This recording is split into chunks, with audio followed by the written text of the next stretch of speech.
What if I told you that your body has its own early warning system for high blood sugar? And I mean, long before a doctor's test ever could. And what if I told you the first signals, the real clues, show up in a place you probably aren't looking, your feet? So I've got to ask you, are your feet trying to send you a message? A message that maybe, just maybe, you've been brushing off as, just part of getting older? Stick with me, because what we're about to cover could totally change how you think about those little aches and pains for good. Okay, so let's get right into it. And our guide for this is Dr. Ethan Parker, a doctor who's been doing this for over 20 years. And believe me, he's seen it all. He's had so many patients walk into his office with all the warning signs, but they just didn't know what they were looking at. Today, we're going to change that for you. To really get why this is so important, let me tell you a quick story from Dr. Parker's clinic. It really brings it all home. Just picture this. A 67-year-old guy, retired, loving life, comes in for a totally normal checkup. Says he feels fine. But then, when the doctor asks about his feet, he says, almost like it's nothing, "Oh yeah, my feet have been a little numb lately. I just figured it was my age." I mean, how many of us have done that? We feel some small, new thing, and we just chalk it up to getting older. Well, this wasn't just age. His blood sugar test came back at 214, which is well into the diabetic range. And here's the part that's truly scary. Based on the results, the doctor figured he'd probably been living with it for over 2 years, totally clueless, while that sugar was just silently doing damage. See, this is why we have to learn to listen to our bodies. All right, let's break down these signs, starting with the first kind, the clues you feel way before you can see anything. These are those invisible warnings coming straight from your nervous system. So the first sign is that classic pins and needles feeling. It's so easy to just think, oh, my foot fell asleep again. But if it's happening a lot, it could actually be something called peripheral neuropathy. Think of your nerves like little electrical wires with a plastic coating. Well, high blood sugar, over time, is like a chemical that just eats away at that coating. The signals get all staticky and scrambled, and that's the tingling or numbness you feel. Now, this next one is a real pain. Literally, because it often acts up at night when you're trying to sleep. You just assume, man, my feet are just hot and tired from a long day, but it could be those same damaged nerves sending messed up signals. It's kind of like a faulty fire alarm in your house. There's no fire, but the alarm is just screaming because the wiring's bad. Your nerves are telling your brain hot, even when your feet feel totally cool. Okay, now we're going to kick it up a notch. We're moving on from things you feel to things you can actually see.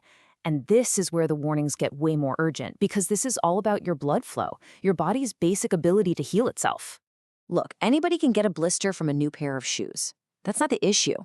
The issue is when that little sore is still there, still open, 2, maybe 3 weeks later. That is a huge red flag. See, high blood sugar makes your blood vessels stiff and narrow. It's like trying to water your garden with a hose that has a big kink in it. Almost nothing gets through. It's the same with your blood. All the good stuff, the oxygen and nutrients that heal you, can't get to the wound. And this is exactly why this sign is so unbelievably serious. The CDC says that over 100,000 lower limb amputations happen every single year in the US. And here's the terrifying part. Most of them don't start with some big dramatic injury. Nope. They start with one small sore that was ignored. This just shows you how fast things can go downhill. What's a tiny blister in week 1 is suddenly a wound that just won't close by week 3. And then, just 2 weeks later, that wound is like an open door for a nasty infection to just walk right in. And that can change everything. These other signs you can see, they're all part of that same kinked hose problem. If the skin around your ankles looks dark or reddish, it's because your blood isn't delivering enough oxygen. If your feet are always cold, even when you're under a blanket, it's because your body's heating system can't pump warm blood all the way down there.